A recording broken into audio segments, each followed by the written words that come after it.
Yeah, you know what time it is. It's time for the Geekenders podcast. MegaRan, Jesse and Dodger, what up?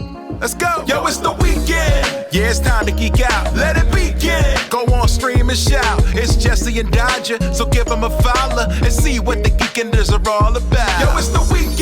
Yeah, it's time to geek out. Let it begin. Go on, stream and shout.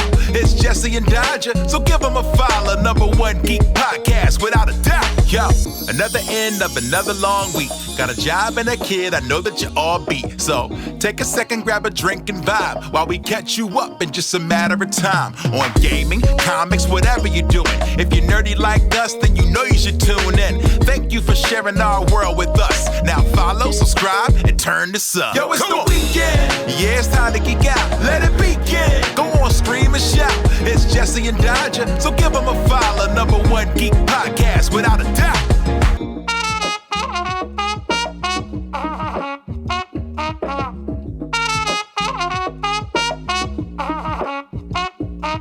Hello, everybody, and welcome to Geekenders.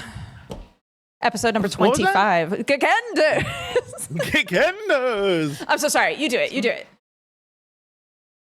Hi, welcome to Geekenders. No! It's a podcast. It's not that important. It's just a show. It's Friday. It's a Friday show for Fridays about relaxing. Chill out. We had a week. We did have a Welcome week. to the weekend. We had a whole week. Welcome to the weekend, you nerds. It's Nerdenders, the show where everything is geeky. Mm-hmm. And who is our lovely guest today, Jessup? Long ago, the fool of a took, that is JoshStrifeHayes, decided to take it upon himself to travel the many MMO worlds and make videos that are both absolutely hilarious and, more importantly, infuriating, because I cannot understand how a man would decide to play countless MMORPGs and various other things for fun. And I have so many questions, because usually when we have a guest on this show, we'll just talk about whatever. But I must ask, like, certainly you do other things, but I need to know how you have the time. Because clearly it doesn't seem possible.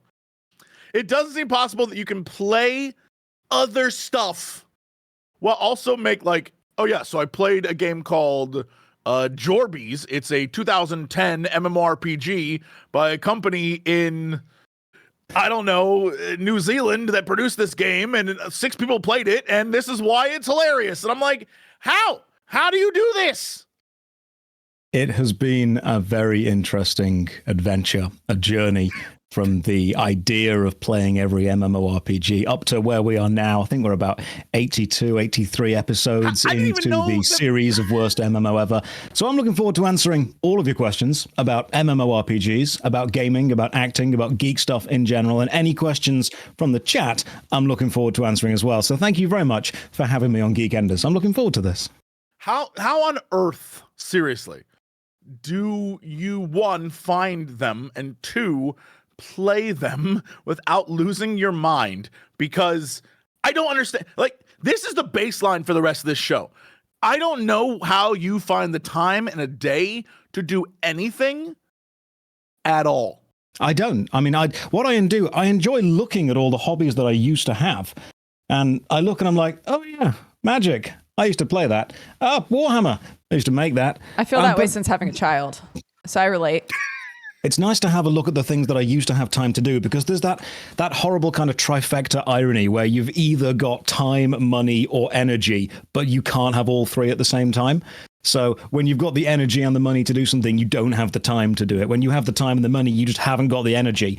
And it's been a weird kind of mixture of those three mixing together, but playing MMORPGs for hundreds of hours at the same time has, of course, been challenging, and I've managed to do it by just not doing anything else.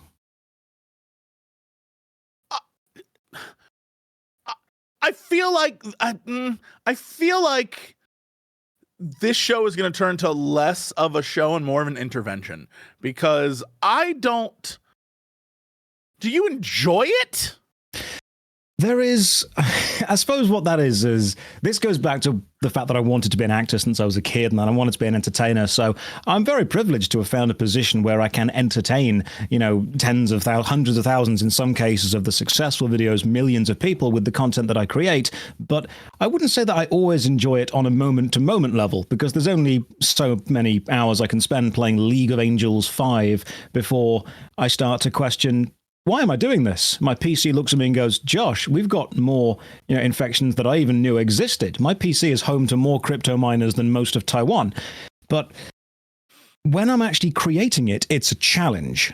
But when I have created it, there is that lovely sense of, I believe EA called it pride and accomplishment, where you put something out into the world and it entertains people. And that makes me happy. And then I go and do it all over again. I just really quickly must ask, what is the worst MMO ever? I was also going to ask that. I'm very curious to know, where you can't keep calling everything the worst ever. Where different games land for you after playing so many. So it's the question mark in the title, which is what I use to kind of divert this away. It's a journey. There are many MMOs that do one specific thing really badly. Like I'll find a game that does. I always try and find something good in a game. For anyone in the chat who isn't aware or hasn't seen the series, I started playing MMORPG games back when I wanted to be an actor or a theatre kid. I would come home from a day's rehearsal and I would play an MMORPG, World of Warcraft, Final Fantasy XIV, Neverwinter, that kind of stuff. RuneScape was a big one for me. And I started making videos and guides for them because I wanted to know how to defeat bosses and enemies, and I couldn't really find the exact content that I wanted, so I thought, I can make this. It's simple enough. Turns out it was far more complicated than I expected, but while I was downloading all these games, I kept getting these banner adverts on the side of the monitor. I think one was called Evany, and it was always like a scantily clad angel with my lord, the kingdom needs help. Yeah, that one. Man, you must come and save us. Or, if you own a PC, you must click this. If you own a mouse, you must click this. And I've got a military helicopter. And I thought, how bad can these be? So I downloaded them and played them. Turned out they were quite bad. And I made a video about critiquing how bad it was. Now, if there's one thing people on YouTube love, it's bad video games critiqued in what I would hope is a good way. So I then went to Steam. And I sorted by MMORPG, and then I sorted by user reviews, and then I spent about 20 minutes scrolling constantly to get to the bottom of the list, because annoyingly you can't sort by user reviews starting at negative. And then I just started downloading. I just started downloading them all, filled up a hard drive, and then I started playing. And I thought, right, there's got to be some good in these games somewhere. Someone's paying to host a server. Someone's playing them. Is it Stockholm Syndrome? Or is it that there's something here that's good? And so far I've got, I think, 83 videos in the series Worst MMO Ever, where I try to find the worst one. I've played games that are crypto miners. I've played games that just straight up don't work. Games that are mobile ports that still say tap the screen because they haven't localized them to PC. I've played games that cost hundreds of thousands of pounds to get good at. I've played games that ended up, trying to infect other programs. So it depends whether we're judging it on a mechanical level, on a kind of meta level of how does it affect the system. I mean, Terra was a game that I played that then shut down after I reviewed it, which is why there's that kind of joke of I kill MMORPGs. I don't think I killed them. I think I just happened to review the ones that are dying. As for which is the worst, wait till I get to 100 videos and then I'll make a list of the worst bits of all of them. All right. But I see your dodge. Thank you. I'm training to dodge. I was going to say, oddly enough, we didn't get an answer there, did we? Yeah, it's so strange. Yeah. You don't have one that you'd be like, no, that's the worst. It's the worst one. Well, if I say a really bad random one that no one's ever heard of, people will just kind of go, yeah, that's probably bad. But if I say, yeah, it's definitely World of Warcraft, then everyone gets angry, everyone starts tweeting, the metrics go up, everyone gets involved. I mean, maybe World of Warcraft is one of the worst MMOs because it homogenized the genre and it gave people a playbook that you must effectively copy. Because World of Warcraft attempted to streamline the systems of EverQuest, and through streamlining it attracted a massive market, which then caused a load of people to, and there's a reason we call them WoW clones, and you had games like Runes of Magic come out, which is effectively exactly the same. And unfortunately, because World of Warcraft's runaway success is the barometer that we now judge the success of a game by, if an MMORPG isn't aren't as successful as that, a businessman who has no idea how the gaming world works looks at it and goes, no, it's not as successful as WoW. Redo it. That is an anomaly in the data that really shouldn't be counted. If you plot it on a graph, it's the point way at the top that will affect the curve so much it's better to have the medium instead of the mode of it. Hi, React channels. My name's Jesse Cox. Thanks for using this clip to get content. I hope you're doing good, and I hope that it's a successful clip for you. We love you so much. It will be, because it'll be on my React channel. We were talking to about something that's kind of adjacent to this last week. So I love that this is the next conversation that we're having, because we were absolutely discussing like the effect that WoW had on how people like approached making MMOs, you know. And how there is value in playing one that added new quality of life. You know, if you're making an MMO, you should play the ones that are considered the best ones or the most successful ones to see why they're successful. Because, like we were saying, Final Fantasy XIV, when it was first made, they were like, we don't need to play other ones. We'll make, it's fine. Like, and that didn't work out. So, yeah, there's like a weird, like if you were around in the time of World of Warcraft, doing Final Fantasy XI, for example, that's where I came from before I jumped to WoW. And having that, like, by level 14, you have to have a party, and you have to do this, and you have to do this thing. And it was such a pain in the ass that when WoW showed up and was like, you can solo this bad boy, unless you do dungeons or whatever, it was so refreshing. And at the time, it was like, yeah! And I think it's an industry problem where it's a lot of, like you were just saying, dudes in suits in a C-suite somewhere being like, all right, let's make money. But it isn't just an MMORPG thing. It's you know, we talked about Fortnite and League of Legends and all the different things that have come before RTS. Like every time there's a genre that pops off, rather than do something on their own and create their own next pop off, they're like, okay, how do we get in on this? And 6-7 years of that that's all you're getting is just that stuff. It keeps getting worse and worse. Yeah, it ties into risk, because the amount of money that it costs to produce a video game now, especially a large scale, you know, triple, quadruple A game, whatever the industry's calling them now, the money goes up exponentially. And the more money you put into something, the bigger the risk you are taking that it must succeed. When you don't need to put as much money into something, you can take a big risk on a genre that may not do as well. I'm a big fan of the real-time strategy genre, games like Command & Conquer or Supreme Commander. But if you look at the risk-reward, the original investment versus the projected return of any video game genre, the winner is mobile gacha game. If you want to make money, nothing else, just money, you would make a mobile gacha game. People often say to me, Josh, if you had unlimited money, what kind of game would you make? I would make the gachiest mobile gacha game you've ever seen. I would use all of my knowledge for evil. I would put every dark pattern in this game ever. I'd retire a billionaire in a few months. It would be insane. But that's why I'm not the one making these games. When people are taking hundreds of millions of pounds worth of risk, they will look at what's worked before and copy it, because good artists copy, but great artists steal. So they will just take exactly what worked and try and do it again and hope that you get some kind of residual income from the dregs of people, because gamers want novelty while also being familiar. And the ability to make familiar novelty is a paradox in itself. It's an oxymoron. It doesn't exist. But if you say to someone, hey, this game is basically exactly what World of Warcraft was, but it's entirely brand new and no one's played it, everyone's going to go, this is brilliant. I want this. This is fantastic. Then they play it and realize that they didn't want the game. They wanted the life experience or situation they were in while they were playing the game. It's a much more of a psychological thing. But people don't want to invest hundreds of millions of pounds in a big risk. What was the game? Boy, hopefully you'll be able to help me out with this. There was a game. It came out. It was We Are World of Warcraft, but vanilla World of Warcraft. Rift actually went with the advertising campaign, you're not in Azeroth anymore. That was literally on the poster. The problem with doing that is you're drawing a direct comparison between yourself and your competitor. And unless you are absolutely guaranteed to be better than your competitor, you gotta be drawing really attention to them in any way is a bad idea. Yeah. I was thinking of WildStar. Oh, WildStar. Did I do that too? WildStar, when it came out, was like, guys, it's WoW, but the WoW you love.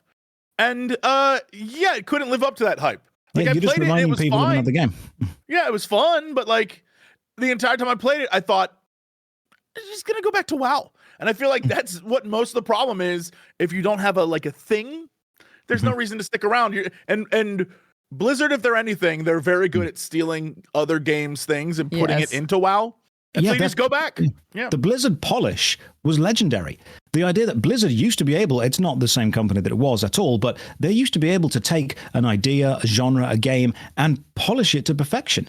You used to see the Blizzard logo as a sign of this is going to be incredibly high quality, this is going to be perfect, this is going to take some risks. Now you see it as a sign of where's the breast milk gone? And that change has affected players quite substantially. Sorry, what was that? I'll fill you in on all the Blizzard fiasco stuff. There's a lot. Where has the breast milk gone is specifically Blizzard related. Have you not? Yeah. So are you unaware of what was happening in the offices for a good, I don't know, many years there? Were they chugging breast milk? A lot of stuff went down in there. Yeah. No, I would love a Josh retelling of this this tale. I mean, I can embellish it a little bit. Bobby used to crawl out of his office along the walls and the ceilings as all the staff would watch him as he'd sold its soul to whatever demonic entity decided to destroy Blizzard from within. Yeah. And they went, Bobby. And he looked back and snarled in some inhuman language, and you knew that what it meant was go and get the milk. That's exactly what he would say. It used to be a sound effect for Diablo. Yep, they used it. Yeah. Are you looking up right now? No, I was trying to figure out what to write the topic as. So I went with just write it in like demonic milk? sigils. It Yeah, just demonic says sigils milk You with a shouldn't question have mark. known about now. This is. Yeah. Should we only talk about nice things in the gaming industry from now on? Neil Newbin, he's great. Let's chat. Neil's great. Yeah, everyone loves. I love Neil. Neil's wonderful. Only positive vibes from now on. Yeah. Just the offices were a bad place. A lot of lawsuits and stuff. Okay. You know, that's all you. That's really all you need to know. Okay. That shows such a kind of cultural and societal shift from seeing a company as a company that represents quality and trust to not that, which is a shame.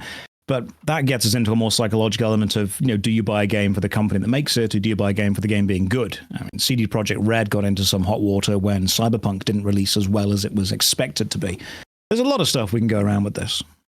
Dukes, do you need an answer? No, I'm going to look it up later because I can now make guesses and it makes me want to crawl into a hole. Literally people just had breast milk stolen from the office. That's it. It's like, that's it. It's weird. It's a weird thing. That's super weird. It was weird. That's why everyone went, Blizzard, why are you doing this? Just weird. And then they went, do you guys not have phones? Which didn't really help the situation, to be honest. Yeah, it's weird. But when we're talking about this, we're talking about, you said something really specific, Jesse. You said, I'll just go back to World of Warcraft.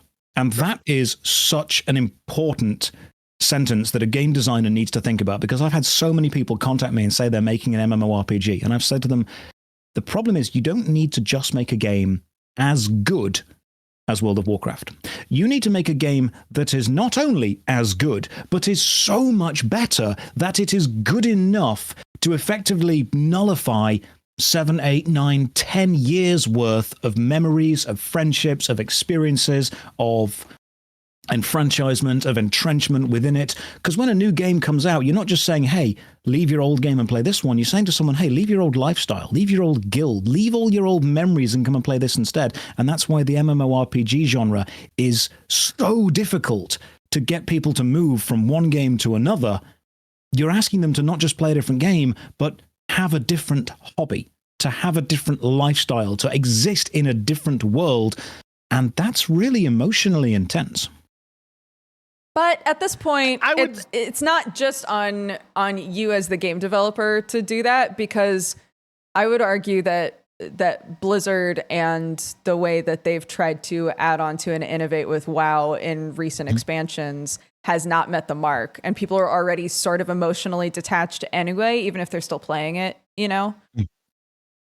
It's not as unfeasible as it used to be. It's the Binding of Isaac problem, right? If you're like, I'm going to make a roguelite and it's going to have just as much variety as Binding of Isaac, they're lying. It's been around for too long, dude. They've had too much time to add to it. You just can't make that promise. But then you have to discuss, and this is an interesting thing with MMO development specifically, yes, they've added a hell of a lot to it, but they've also removed a lot of either content or classes or skill trees or items or general playstyles, and you end up with this sort of ship of Theseus paradox with an MMORPG. Someone said to me once, is World of Warcraft live as it is now the same game that someone was playing 10 years ago? It's definitely not. But when World of Warcraft Classic came out, is that even the same game? Because while it may have the same coding and all of the same ones and zeros in the same order, we now know to approach it differently with wikis, with guides, with guilds. We now know how to metagame. So whenever you bring out a new game with a huge amount of content into it, you're also releasing it into a different landscape, which makes it really strange.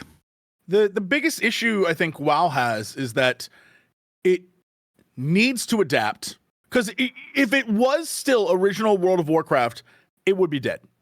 Like, the sensibilities of gamers change over time. The way people like to play is different. The time people have to play, it would have died. So by updating and changing, they've kept it alive as long as they have.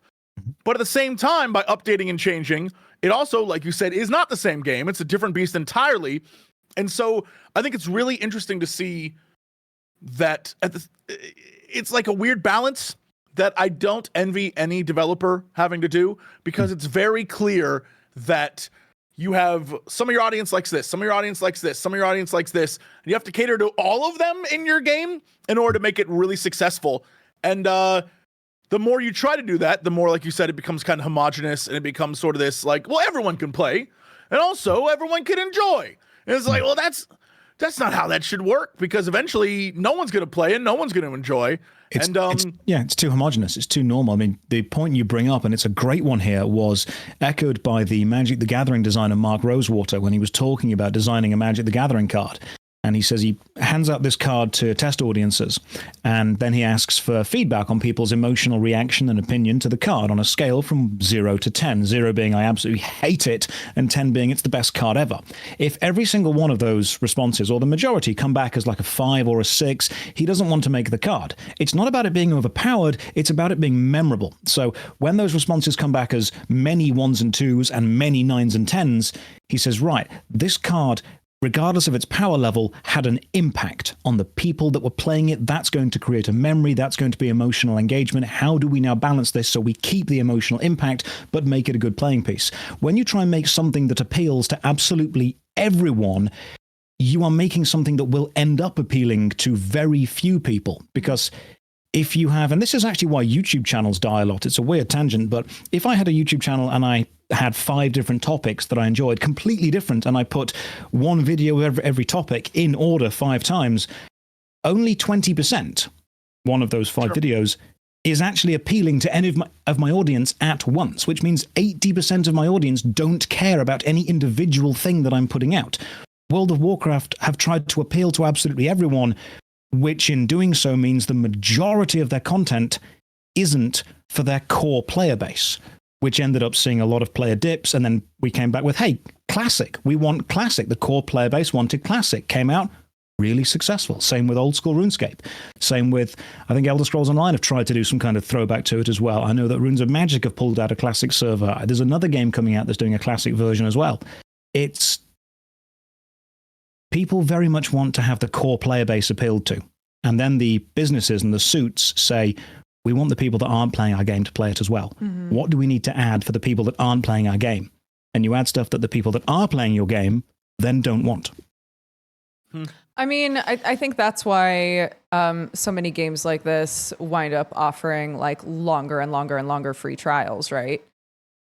Because that's like a way to not piss off the people who've been playing for a long time, but entice new people. You're not making a change necessarily. You're just making it more accessible. Accessibility is fantastic. More games should be accessible, whether it's mechanically accessible, making it run on lower spec PCs, whether it's visually accessible. I've got a friend of mine who's heavily visually impaired who did some consulting for Jagex for RuneScape, and he said, look, I physically cannot see the differences in the graphics you've put on, so I need a high contrast mode, which Jagex then added on. Accessibility into getting into a game, finding something you like within it and enjoying it is great.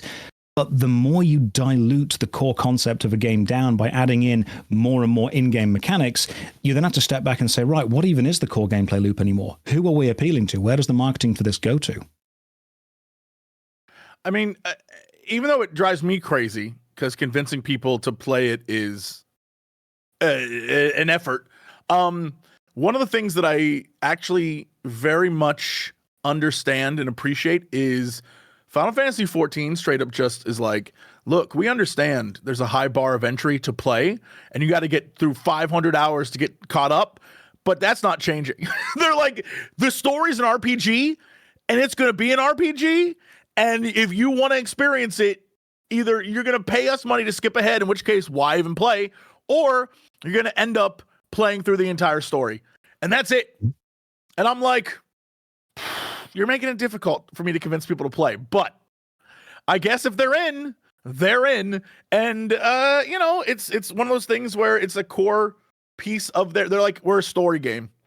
Mm-hmm. We're not gonna make you like, again, I'm very much okay with World of Warcraft, for example, having a million different ways to skip the story because they just don't care about the story. So if they don't care, you shouldn't have to care. And so they let you skip around all day. Yeah, it makes absolutely no sense at all, 90% of what's going on. But if it doesn't matter, it doesn't matter. And so you can skip ahead and do whatever. But 14, I think, is hilarious where they're just like, nah, bro. No, you're going to end up playing. And even the stuff that people don't like, you're still going to have to play it because that's how we're doing it.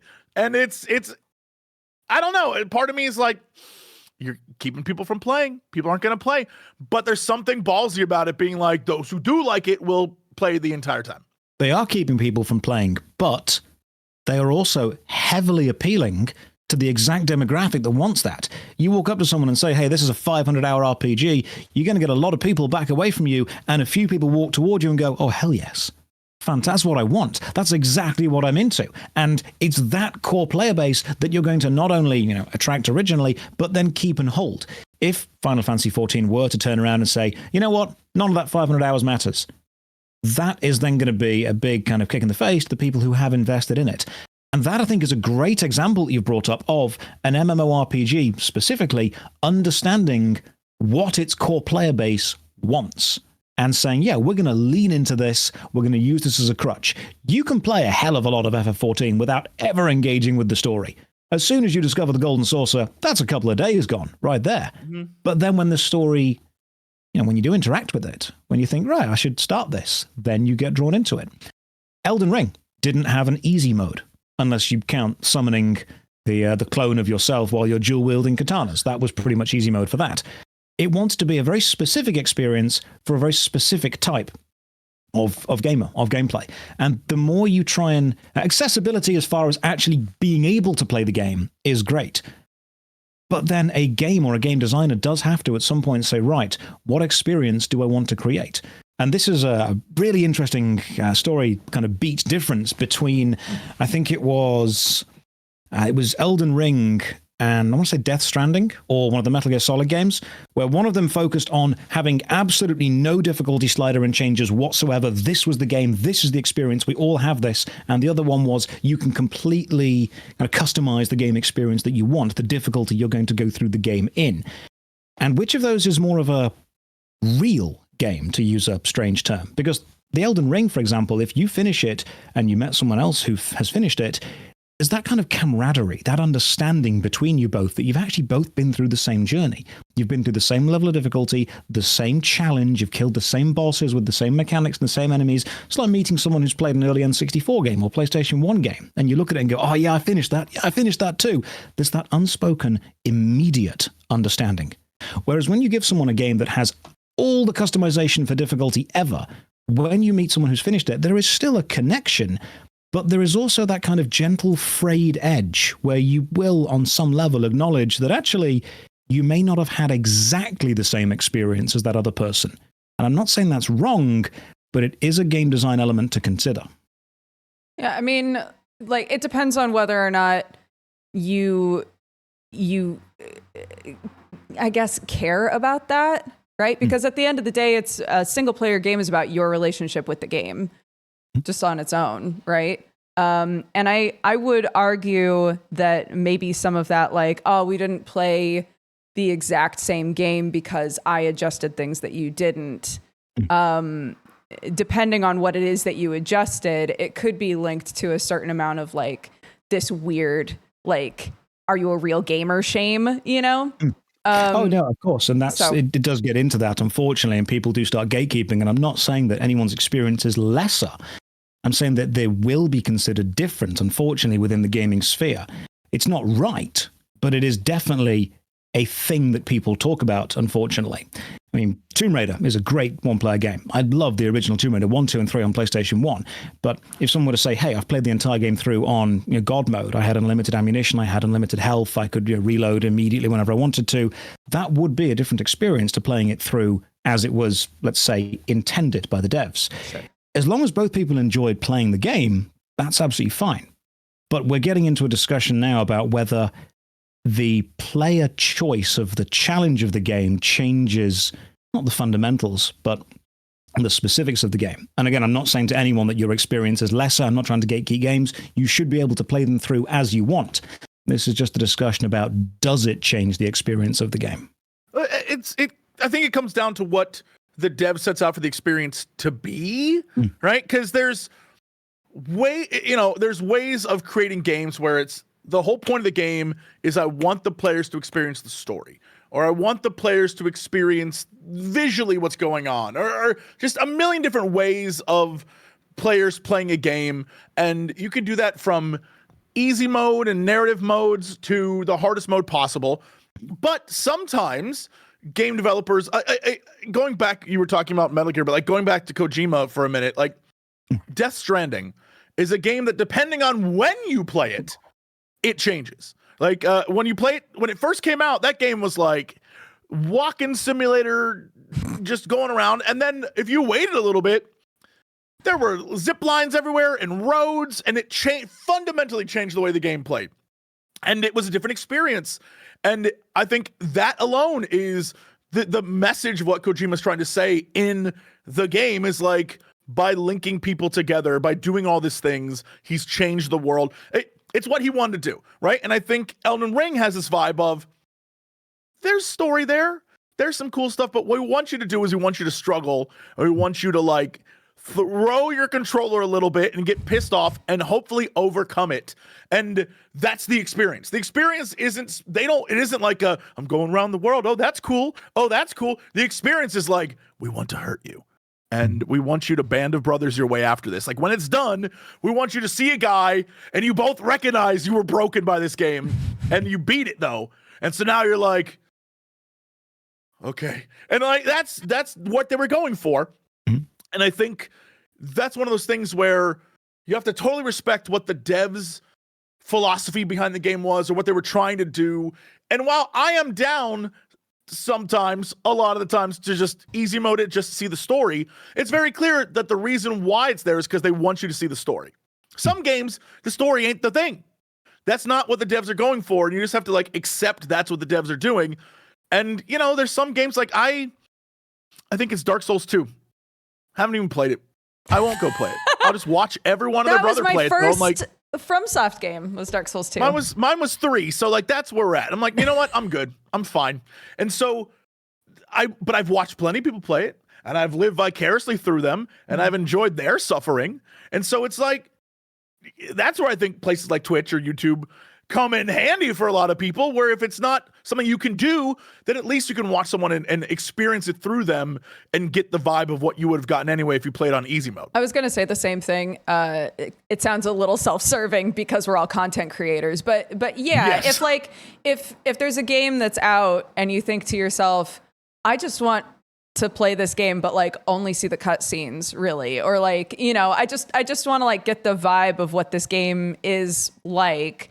But for X, Y, or Z reason, this game is inaccessible to me, right? It is nice that there is a free way for people to be able to look up, like, what is that cutscene? What is the story? Or just watch somebody play through the game in general. I'm glad that that's available. But yeah, I feel like with a game, if you've put a lot of love into, into the experience of what you want it to be, ideally everyone should have a way to play it, right? Like that's in a perfect world, you know, everybody gets the same story beats, everybody gets the same like thrill of what the game is, and they're able to play it in some way, shape, or form, you know. I saw in chat Soma, easy mode appreciated. And having played Soma, I know exactly what that game is. The devs were like, we want you to see the end. That's exactly what the game is. They want you to experience the end because the end is what the whole setup is for. And if you don't get to the end, then what's the point? So as a dev, I'd be like, oh no, we can easy mode this. And I think you just have to think of that mindset of like, what is the game you're trying to play? Yeah, sometimes easy mode is great. And sometimes it would defeat the whole purpose of the game. And yeah, it would be awesome if like, you know, everything was sunshine and rainbows, but like, that's not what it's supposed to be. And while I'm with everyone, I'm like, yo, I think everyone should be able to play. Sometimes it's like not the vision of the dev and you have to respect it. And it is what it is. It's one of those complicated things where, I mean, for example, talking about content creators specifically, someone in chat mentioned Halo on, I think it was Legendary mode.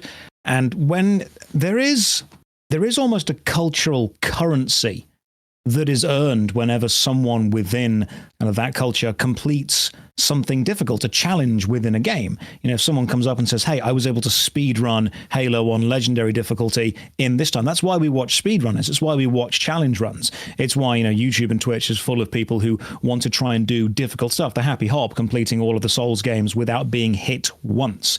There is definitely a level of prestige to be earned within that kind of community by doing something incredibly difficult and challenging within the game. So I suppose the level we have to set or discuss, and when we're talking about game design, is what is the average level of difficulty that you should be expected to encounter to make the end of the game effectively feel earned? And is there any level at all? Should you need to feel that you've earned an ending, or should you just enjoy the story as you go through to play it? I mean, again, with a single player game, it's what, you know, what's your relationship with that game? It doesn't keep somebody who does want to play everything on max from doing that, right? Or from clicking everything that's like, this is normal mode or whatever, you know. But if your game, like, again, I think FromSoft has the fortunate benefit of, we have established a franchise or several franchises or gameplay styles where it's like, no. The point is you are going to die. Like, we want you to, like, we're going to, like, that's the game. And so if you go into it expecting the easier version of that, it defeats the whole purpose. So I think I would say if anyone's immune, it's them. They've set the precedent for what they're doing, and that's it. Other games are a whole different. If like you're a brand new game, and you're like, I would like to create this game and I want to make it hard, then you have to like really hammer home that idea to people, because you're a brand new commodity and people aren't gonna know right away. They're gonna be like, well, I want to see your story. And it's like, oh no. Like, no dev's gonna be like, no, our story's trash. It's the gameplay that's fun. Like, no one's gonna do that. But you need to establish kind of what is your game with your player base so they understand, instead of just assuming that it's that's how we got here. Oh my God, I was trying to remember how we even got to this place. And that's what it was. There's going to be tangents in this, by the way. We're going to start talking about one thing and kind of go to another. It's not going to be a smooth journey from A to B. Tangents it's going to be are our bread and butter, so it's fine. Yeah, it's all fine. Yeah, but another side thing that I think, and correct me if I'm wrong out of the three of us, but like, I don't think we are very often running into games that are inaccessible to the three of us. So we're not sure, you know, we're like, it's also hard to put ourselves mentally into the position of like consistently having games come out that everybody's really excited about, that we really want to play, and being told like, well, but you can always watch a YouTube video, you know. I think there's definitely, as like a collective everyone, we need to talk about like accessibility versus difficulty and the differences and similarities. And like, that's a whole other topic. Yeah. Because obviously there's so many accessibility things that I feel like I agree. should be in games so everyone can play, but visionarily, that's a word now, of what the game is trying to be, I think is a whole different thing. And so you can make a very difficult game, but still give a lot of accessibility options to people to let them play it. Not to make it easier, just to let them play it so that they can experience what other people are. And that's a whole, like, the problem is a lot of times when people think accessibility, they think easy. Right. And those don't have to mean the same thing. Right. Yeah. This is a philosophical thing about the accessibility of what's the exact phrase for this? The equality of outcome versus equality of opportunity. The equality of outcome guarantees that everyone that tries will have roughly the same experience, whereas equality of opportunities, everyone can try to do it, but it will be challenging. So yes, a game should be accessible, as in the majority of people should be able to try to play it, but that doesn't mean it shouldn't be incredibly difficult to succeed at, if that's what the devs want. Right.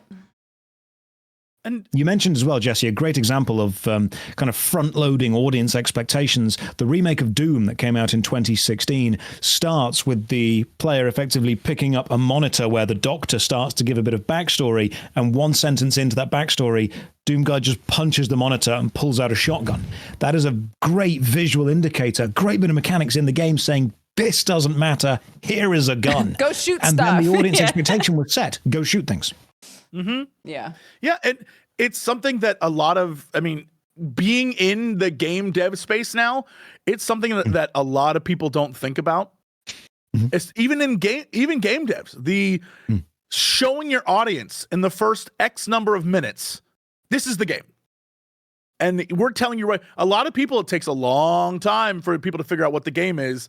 And the attitude of here, again, going back, it's almost tropey now, but every Souls-like game, you're losing that first boss. That's it. That's the lesson. A boss appears, kicks your ass, you die, you come back, and you're like, okay, I've learned my lesson. I know what I'm doing. This is the game. And it sets it up right away, just like with Doom. Like, even in the most recent one, where you just like slam the dude's head into the button, like, I gotta go kill guys. Like, that's right away. You're like, yep, we're back. And making that a thing is so important. I don't think a lot of games really crack that. And especially as someone, I know Dodger is in on this, a lot of indie games. It takes a minute for you to figure out, like, all right, but what is this game? And sometimes, like Dave the Diver, it works out well. Where it's like, oh, okay, this is going to get crazy. Now. Yeah. But a lot of the time, you're playing a game and it just keeps going and going. And you're like, but what is this game? Like, what am I doing exactly? And I love when a game can simply say, without even saying it in words, this is it. This is why the first hour or the first 30 minutes of a game is vital, because people often say to me, oh, play it for 10 hours, it gets good. Play it for 20 hours, it gets good. The average gamer, let's say you've got a full-time job, you come home from work, you're going to struggle to find maybe an hour to 2 hours a day to play a game. Some people, they'll get maybe 2 or 3 hours on the weekend to play a game. A lot of people vastly overestimate how much free time a lot of people have. We're not all in college or uni anymore, we're not going to be able to dedicate 6 to 8 hours a day to just playing a game. The first 20, 30 minutes really matters. And if the game hasn't established, hey, you're going to get more of this if you keep playing. When I say to people the game needs to establish itself within an hour, I don't mean that you need to see everything the game has to offer. That's impossible to do. You do, however, need to have an expectation of what you're going to get more of or experience more of if you continue playing the game for an hour or 2 hours, 3 hours, 4 hours. I think a really good example of this is Dead Space. The first hour of Dead Space is excellent horror. There's a creature killing all of your crew. Run. Here's a gun that's not very good. Good luck. That's great. When people say to me, oh, you only played it for 10 hours, it gets good 15 hours in. I say, when we talk about accessibility, we also have to talk about time constraints that the average person might have. The average person might not want to invest 10 hours into an experience they don't enjoy to get to a bit where they do, and that's very much about trimming the fat. Unfortunately, as much as I love it, Final Fantasy XIV does fall to this. Oh, 100%. FF14 does not, in the 2 or 3 hours, show you what it can be, but it could. Yeah, and it's a thing that just like even as you were talking about that, thinking back to games that I've played recently, the amount of games where there's just a slow ramp up. And the beginning, I'm just like, it's all right. And everyone's like, no, dude, this is the best game you're going to play all year. I'm like, okay, I'll try it. And then I'll just get a little bit further ahead and it still hasn't got me, but everyone's like, it's the best. And you're absolutely right. That's Final Fantasy XIV. Final Fantasy XIV is hilarious because it's like, everyone will tell you, guys, Shadowbringers is the best story ever told. It's like one of the greatest things ever made in MMR. It's so good. It's like awesome. I have to get through 3 expansions. Like I gotta play through 3 full games to get there. But when you're there, you're hooked forever. And it's like, yeah. I don't know how many years tough. I was talking about Final Fantasy XIV with you, and you were like, yeah, I mean, it's just not for me. Now look at you. That's because I am an addict. But that's because I played the original when it first came out. I got to level 42-ish and quit because I was like, this is boring as hell. And only because of COVID, where I had nothing to do and I was so over World of Warcraft, I was like, I hate this store. I hate what they're doing. This sucks. And I just got talked into it. And I was like, well, it can't be any worse than what I'm doing now. And I haven't looked back. But it was one of those things where if by level 42 I was out, you know, it's only because I had friends who were playing and they were like, we'll help you do stuff. And then they made so many quality of life changes that I was like, all right, I'm back in. And I think because I started right before this, it actually becomes good, that I had enough time to be like, oh, okay, I'm in now. And it's tough. Again, I can understand why, going back to Kojima, I can understand why so many people hated Death Stranding and so many people love Death Stranding. And it's about when you played, how you played, what you did when you played. The way you play through that game. I waited a while and I had so many cool things to do. But if you watch videos of people playing early on, they're like, I had to build a bridge over this river because I couldn't. Every time I walked across, all my boxes got washed away. And it was terrible. Meanwhile, I'm like walking across the better version of the bridge they made. Like, this is great. And I don't know, man. I think it's a fascinating look into what games can be, how games are made, but more importantly, what the vision of the developer is. And sometimes you realize they had no real vision. They had an idea and a concept and what they wanted to do, and they made it, but there was nothing fundamental about what they were creating. They just created, and sometimes you have to really be hyper-focused on this is what this is.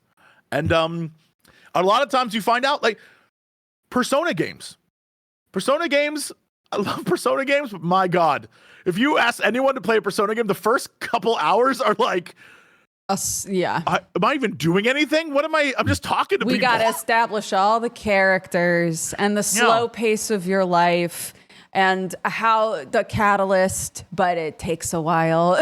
You're just like, okay. Yeah. I mean, this can tie into any level of art, whether it's films, TV. Think of a film that gets great or a TV series that gets good 3 or 4 seasons in, and you say to someone, oh yeah, just slog through the early things to get to the good bit. But what we then have to kind of extrapolate to the landscape that we're in now is there is so much content, whether it's games, films, TV, music, that will give you at least a level of, here's the good stuff right now. Even if that series actually drops off and gets quite bad, it will start strong. And because we've got so many games to choose from, so many films to watch, so many shows, a lot of people will start something, enjoy the good bit at the start, and then drop it and move on. Very few people actually finish either TV shows or video games. You look at any kind of Steam achievement for finished the game, you're lucky if you see more than 10%. So people want a game that starts good right now. An example I use, I love Star Trek. I absolutely adore Star Trek. Next Generation, fantastic show. Season 1, Season 1 is a real slog, man. You can skip that. You can go to season 2, season 3. But if you said to someone, you've got to watch it, it gets better 40 hours in. They're going to say, no, I'm going to watch a show that's really good right now, even if that show gets crap later. So we're also having to, you mentioned game design. As a game designer, yes, we definitely need a slow pace to give that contrast between here is your slow-paced regular life, it's boring, oh my God, 10 hours later, it's absolutely incredible, you're killing gods. But you're also trying to compete for an audience who doesn't want to go through the 2 hours worth of slow pace when they've only got 2 hours free a week. They want to go straight to something else. And it's really hard to get those people's attention and to keep it for more than 2 hours when you start slow.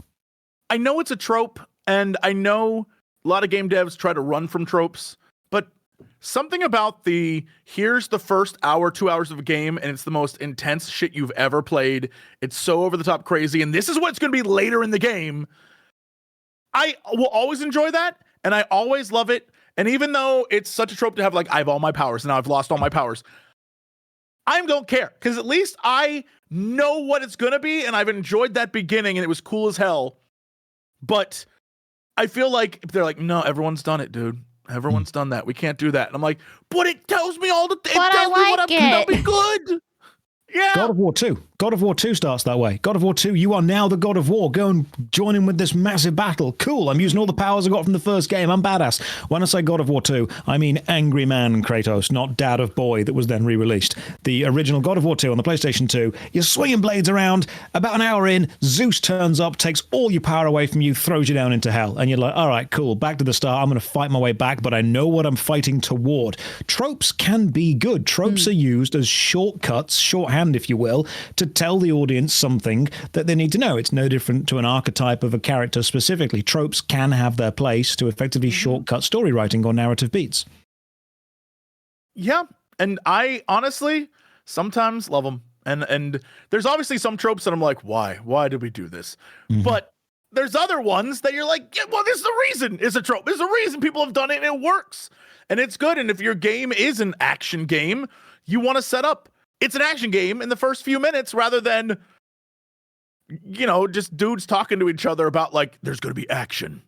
Like, guys, when we get ready, there's going to be so much action. Everyone gather together. Yeah. Final Fantasy VII, the original, starts with an incredible piece of music. Camera zooms in. You leap off a train. You're battling guards straight away. You're taking down the first Mako reactor. I say Mako. Some people say Mako. You're taking down the first Mako reactor. You get this massive scorpion boss at the end of it. You get given the narrative and the story as you are sneaking into a power plant, which is like, hey, you're going to be badass soldiers for this entire game. There's going to be huge stuff that stops you, and you've got to not attack bosses at certain times.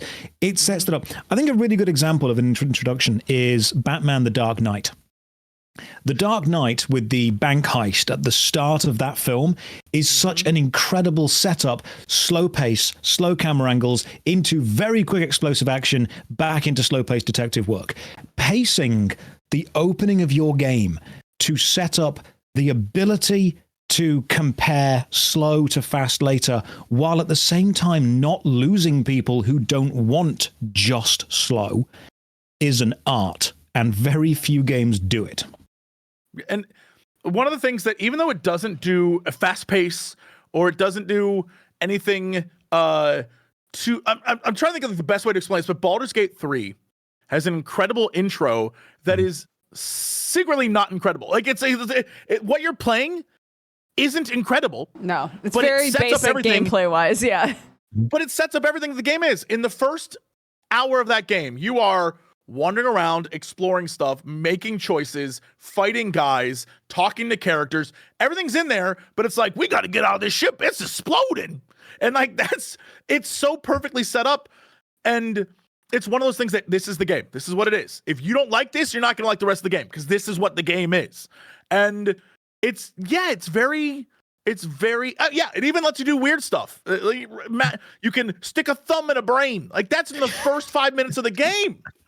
They're like, you thought like banging a bear was crazy? You're brain thumbing right now. Like, this is what you're doing. This is the game. And it sets it up. Expectations, this is what it is.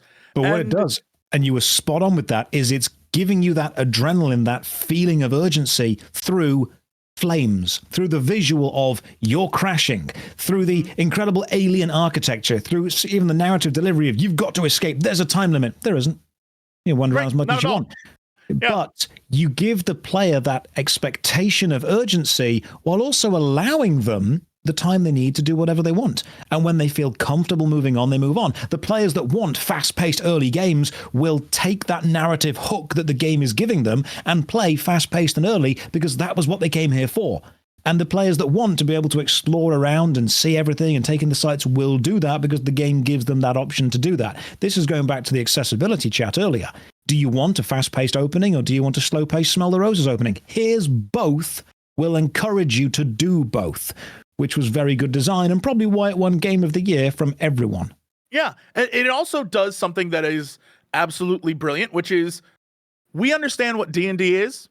For some people, and I have many friends, this is D&D to them. Numbers, stats, fights. They're not there to be like, I'm Gorgamar of the Bards Guild. Like, they don't give a damn about that. They're there to play. And there are some people, and all they care about is the relationships and the stories and building out their character and looking good. And they said in that beginning, like, all right, you can take your time, you can mess around, you can talk to people, you can go explore things and look at stuff, or you can make the min-maxiest character you want. You can fight this boss who has a secret weapon, right? And you can try to do that, even though the thing's telling you got to get off this ship.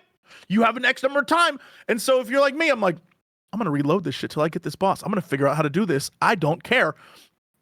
And it fit everyone's expectation of what that game was. And I think setting those things up, again, one of my, even though the world didn't agree, what I think is the best Jesse game of last year, even though Baldur's Gate is by far Game of the Year. Alan Wake 2, the intro sets up exactly what Alan Wake, like, you wake up a naked man in a lake, you walk through a forest where shit's scaring the crap out of you, and it's like, this is this game. It's going to be weird, we're going to get scary, and you're not going to know what's going on for a lot of this. Enjoy. And it's such a great setup because the rest of the time I'm like, where do we even go from here? What the hell is this going to be? If you know what you are, you got to say it right away. You have to tell everyone immediately. When we discussed Baldur's Gate 3, you actually brought up a trope that From Software and the Dark Souls and the Elden Ring series have, also used. Here is the first enemy. They are incredibly tough. You're not meant to be able to beat them, but you can. You can. And if you do, you beat the Asylum Demon in Dark Souls 1, you get the Great Demon's Hammer. You beat the Idux Gundir was the first boss in Dark Souls 3, I believe. Idux Gundir, which is really cool. That's Latin for the judge. If you can beat him, he has judged your ability to pass the rest of the game. Baldur's Gate 3, if you manage to beat the demon, you get a cool thing. What I love about that trope, and going back to tropes being used, here is a challenge. You're not meant to be able to succeed. But if you can, you'll get something.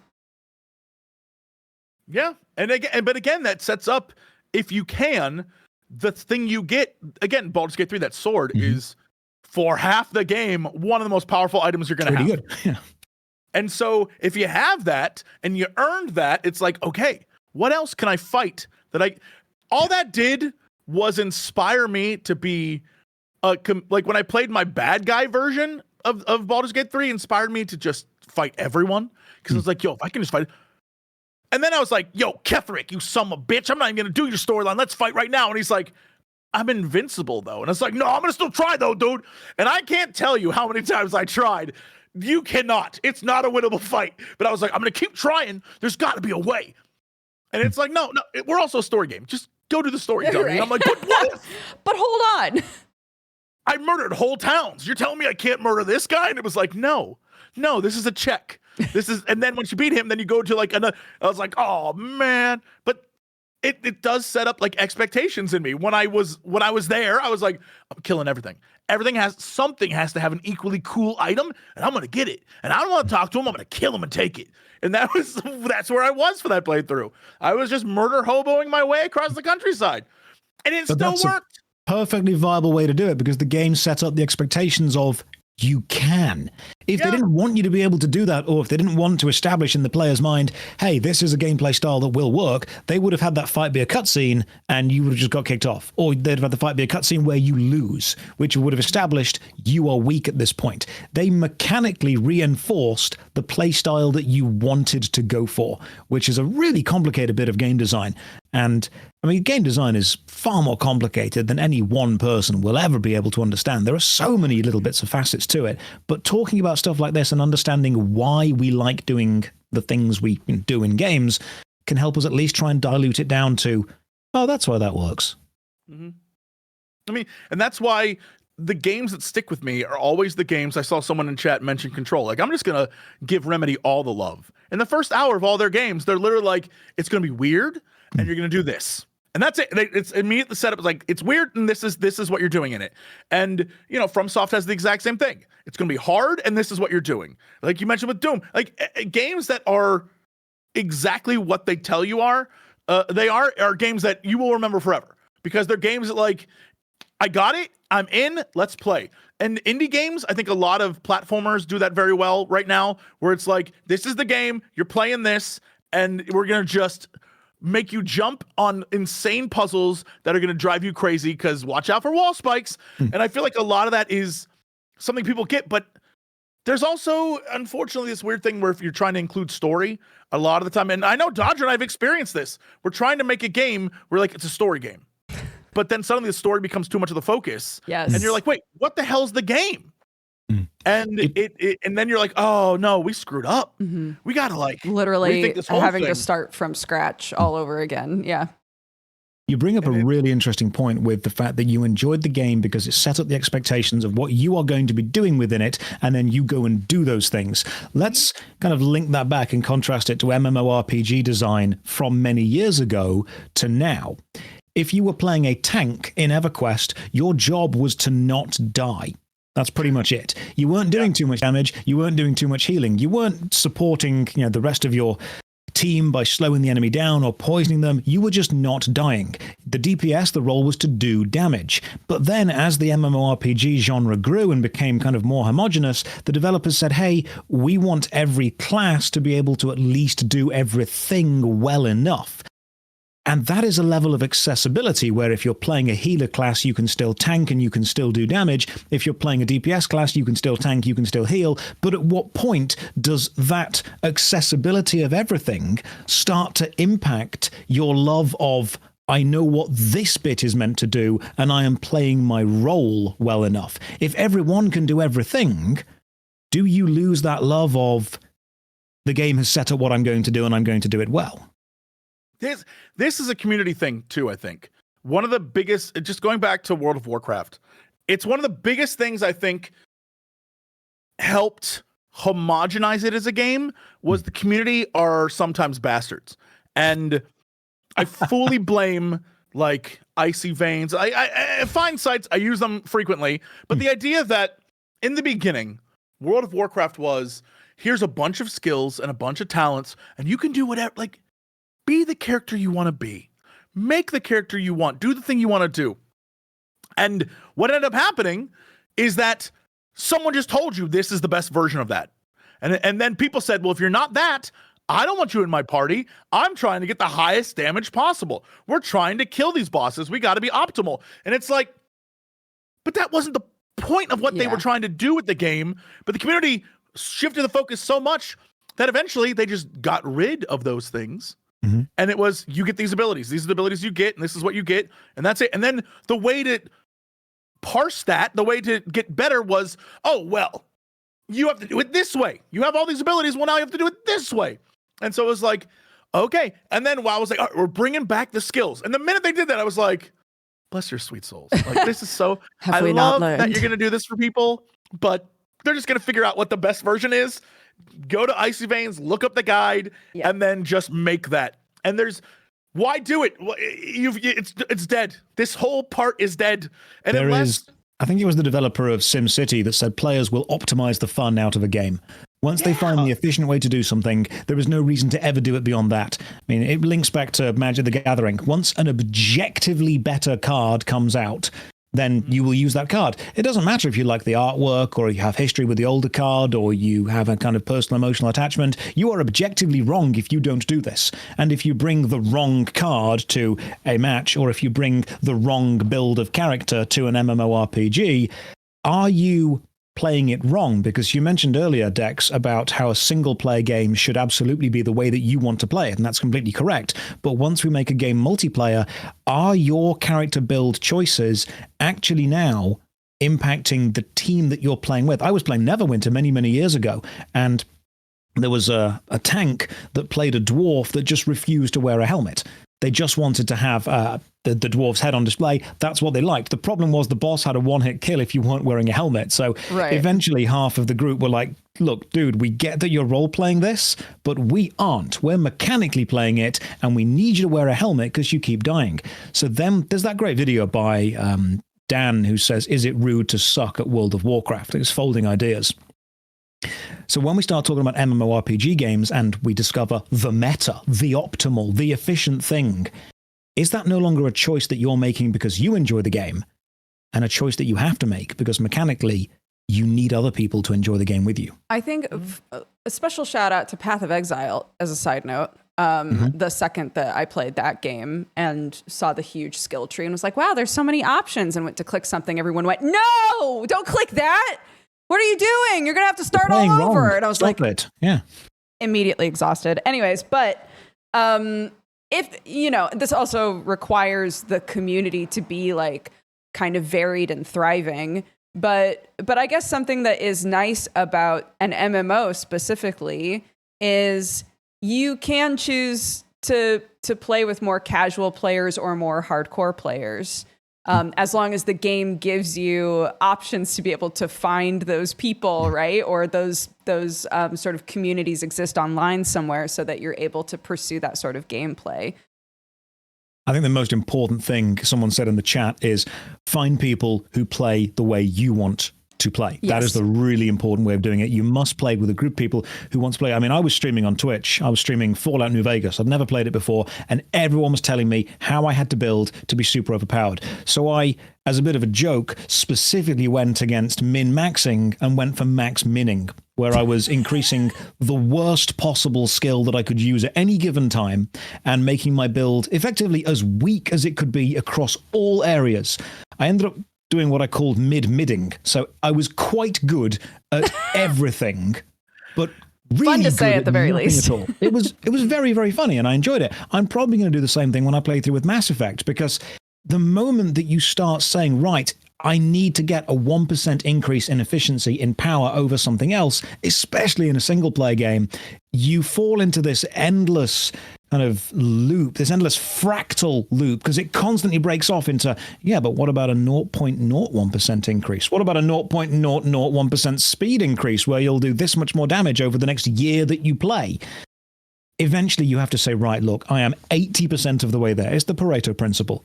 Get to 80% of the way there through 20% of your choices, and then just kind of go with that. At some point, you have to say, I can't be any more efficient than that, unless, and this is very important for everyone to understand, unless that's what you enjoy doing. I love being efficient, but I only want to talk about the super efficient build when I'm talking to other people who also want to do a super efficient build. That's the vibe we've got going on. If I'm hanging out with friends who say, right, we're going to do this dungeon, we're all equipping hammers.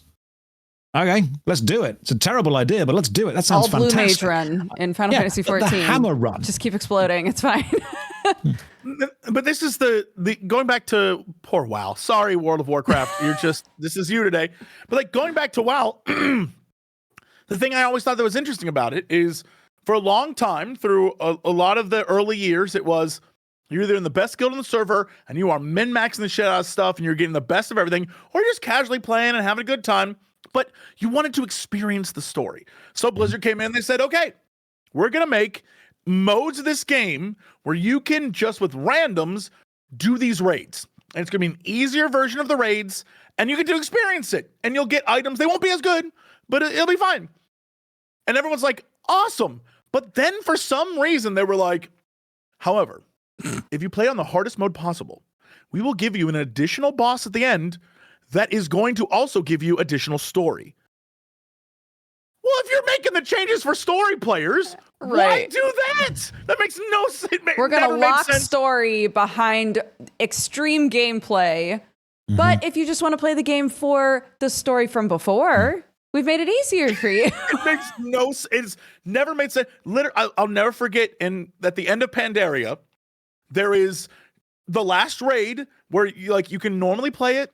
There's this cool thing. It's fun. You're fighting like a corrupted Garrosh. You're doing this whole thing. And then if you play on the hardest mode possible, there's a future scene where it's Garrosh in the future and he has killed everyone in the human capital. There's like heroes on spikes. It's cool as shit. It's like, I've taken over the world and this is your future. And it's this amazing scene. But if you aren't playing on the hardest mode, you'll never see that.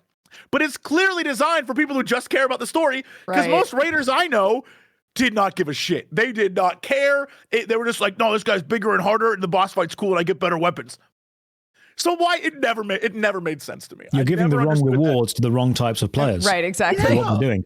If you want to, if you want to reward a player for doing something mechanically difficult, they want a mechanically impressive reward. If you want to reward a player for doing something that's narratively time-consuming, then give them a narrative reward. But matching the reward up to the actual input of the player is something that a lot of game companies get wrong. And then you think, okay, I've worked really hard for this. I've got that. Thanks. I think that's why people hate it. I've not finished Mass Effect 1, 2, or 3. Don't hate me. I'm playing through Mass Effect 1 on stream right now. But I remembered the exact kind of backlash of so many choices in your playthrough of Mass Effect 1, 2, and 3 actually not really mattering that much visually at the end, and people wanted them to matter. They were giving the wrong reward to the wrong player base. But so far, I'm enjoying Mass Effect. But if you do come and watch me on stream, please understand I am midding everything. I have no specialty in that game. We are just flirting with everyone. On the topic of midding, I had a really short story that I wanted to throw in here, which is that when I played Disco Elysium, I decided that because you can play it like you're very cerebral, or you can play it like I'm, all muscles, no brain. And so I decided, since that's where my stats were going, and that game is so like conversation focused, I was like, well, if that's how I'm putting my stats in, then I've got to commit. And when I'm given options of things to say, I need to refuse to say the smart things. And I almost soft locked myself because I kept not getting important story information and being able to progress. And I didn't have enough experience points to like develop enough to move on to the next thing. And I was like, guys, what do I do? The games that have any kind of hard abilities like that, they need to give you ways to. This links back to D&D, actually, and it's connected specifically to. I was playing again Fallout New Vegas. There is a skill check you can pass if you have 1 intelligence, because you say something that's so incredibly dumb, the character feels sorry for you and joins you. And I had 2 intelligence, so I had to scour the wasteland to find enough alcohol to drink to lose an intelligence point to go back and then get the character to do the quest, which was really funny. But let's talk about the fact that you nearly softlock yourself with the story. You should be able to succeed with a fail. A failed roll in Dungeons and Dragons or in an RPG game doesn't necessarily mean you don't advance. It means you didn't succeed in doing the thing that you intended to do, but you may still be able to advance somehow.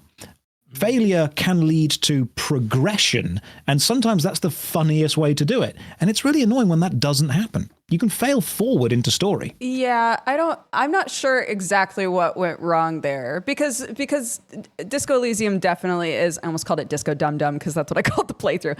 But it's definitely a game where, like, if you say the stupid thing or you say the ignorant thing, you say the racist thing, right? Like, you definitely get story. You get a very different story, right?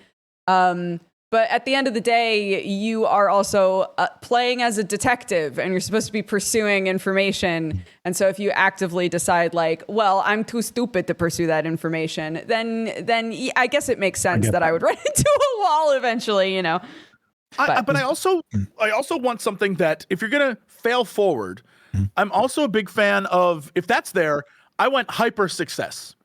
Like, I will always remember this to the day I die. I think it's the best Jesse moment I've ever achieved in a video game ever. Deus Ex Human Revolution. Okay. In that game, there is a moment where it's like, all right, Jensen, you think you're so cool? Well, you can either save these scientists or save these prisoners, but you can only do one of them.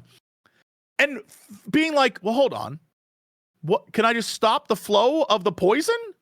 And that working is so rewarding when you think outside the box. And if you're going to give me choice, like, that's why from now on, I'm always like, this character told me there's only 2 options, but I'm going to do everything in my power to see if there's a third option. Always, forever. Yeah. That one game made me be like, no, there's got to be something else. There's got to be another option.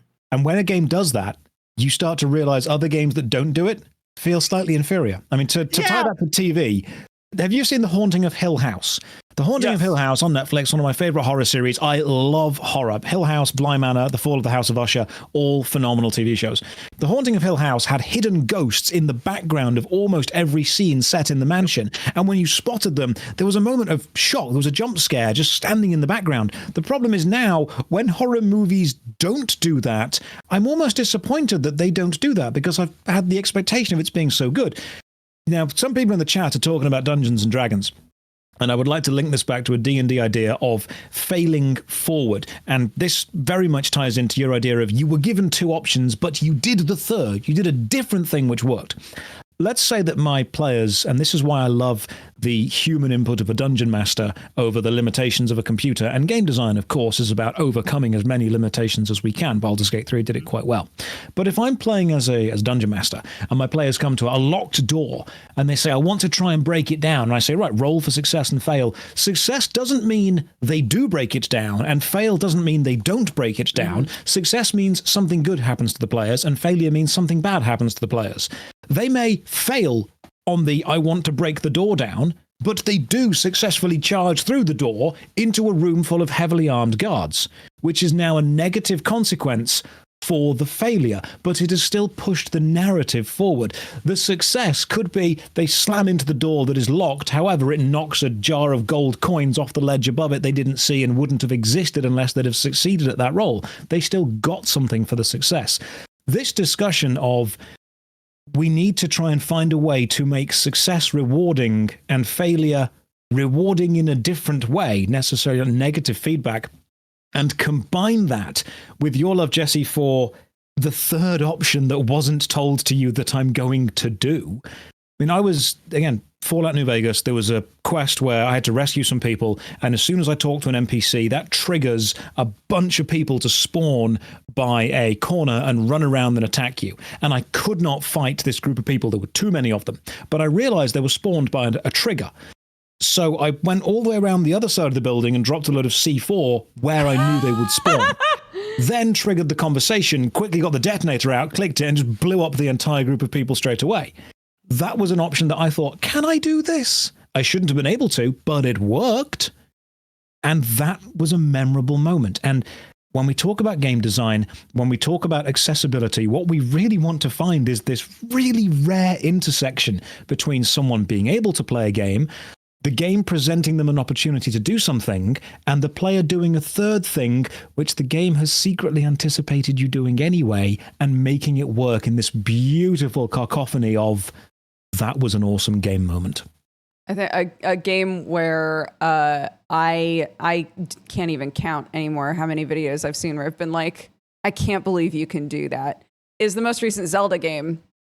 Mm-hmm. The sort of stuff that people pull off in videos in that game, I'm like, how did you even figure this out? How did you know? But if it works, it works, you know?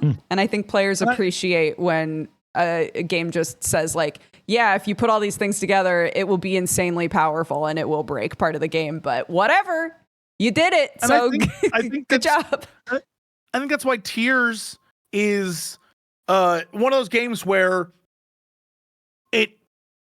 when you figure out what it is, you completely understand what it is. Like it's I understand why people don't like the game. They're like, it's too open, there's not enough, because it isn't necessarily about running around and fighting monsters. It's about successfully and creatively fighting those monsters and doing crazy shit to, Like, oh no, I made a literal mech.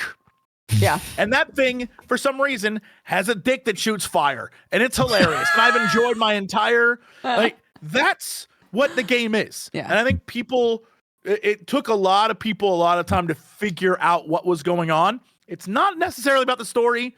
It's not necessarily the same vibe as the first one. It is a whole different beast where you're creating cool things. If there's an island way far away and you can't figure out how to get to it, yeah, you could like make a canoe and swim. Or you could create the coolest battleship that ever was and do a whole, and it like flies and like, you can do a lot of different things. And I think that's what that game is. And when people figure that out, like, I don't know what the end of that game is. I don't know. All I did was build stuff. And it was like, yeah, I built some cool stuff. All right, that was fun. And I stopped. I couldn't tell you what the end of that is my biggest problem with games. I'll figure out what the game is. I'll play it and be like, that was awesome.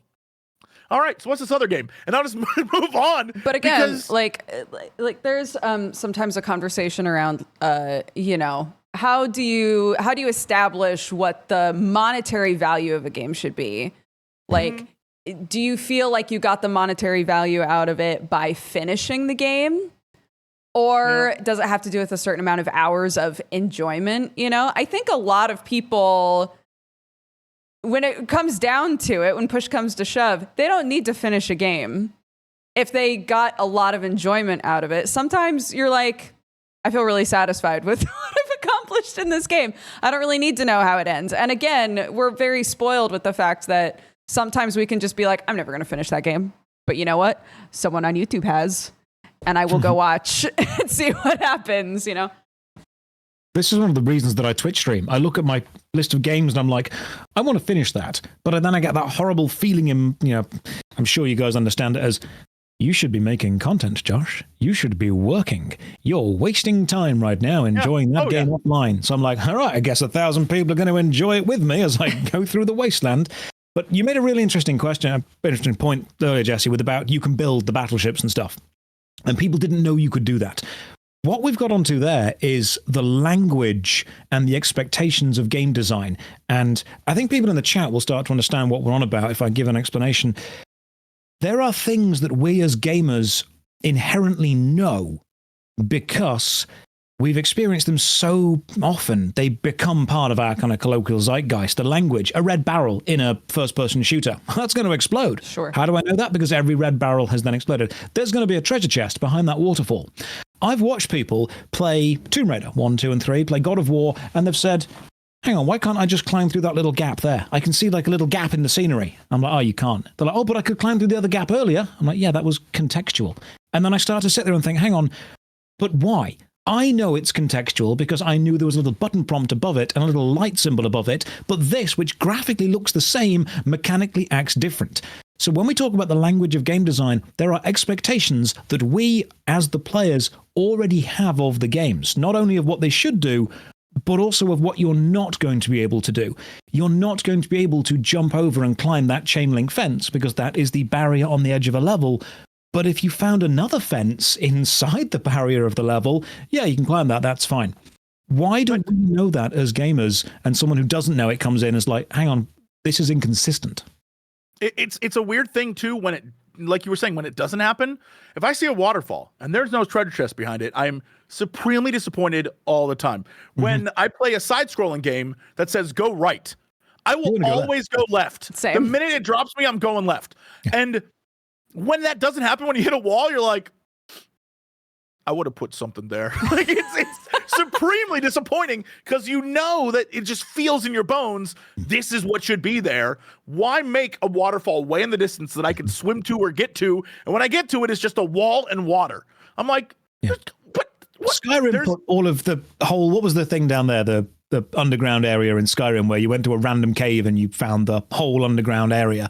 Like the Dwemer place? You talked about Legend of Zelda, the Breath of the Wild one, and the fact that people didn't know you could do that, that's because the name, The Legend of Zelda, already has connected to it a huge amount of understanding of the language of games. There's going to be a trading mini quest there. There's going to be a Master Sword. There's going to be a Mirror Shield. There's going to be a boss that you have to kill two heads and attack at the same time. And when they brought in so many new mechanics, people effectively had to relearn a language that they thought they knew. This is one of the reasons that people push back against reboots of games that use the same name in a different way. God of War is a great example. I didn't like the reboot God of War when I first played it, and I had to question to myself, why don't I like this? It is a very good game. And I think what it was I was approaching it knowing the language that God of War had taught me. And I was trying to speak that language to the game, and it wasn't responding in the way that I expected it to respond.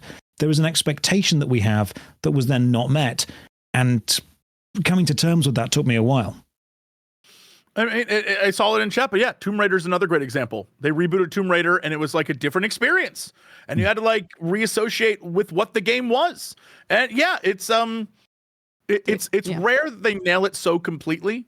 And it's funny to go back to Doom, but like they were like, "Hey, this is what this game is," and it's really hard. A great example of the failure of that is Wolfenstein. They remade it. And when the first one they remade, that game was fire. I was so excited for that. Second one comes out, I was like, hell yeah. Then they released the third one, and it's like 2 hours of something similar, except you're not playing BJ, you're playing as kids, and that's fine. And then suddenly it's like, this is a live service game. Every mission you're doing, you're fighting guys who are bullet sponges, and you must achieve, like, there are daily quests. And I was like, hold up. Why are there daily quests in my Wolfenstein game? What is? Yeah. I was so completely furious about, because the beginning, the first hour or so, I was like, this is Wolfenstein, this is fun. And then it's like, you're in Germany, and you have a map, and you have daily quests now. And I was like, what the shit? I don't know where that game goes. I quit after 3 hours because I was like, I'm not doing this. I'm not playing Suicide Squad killed the Justice League.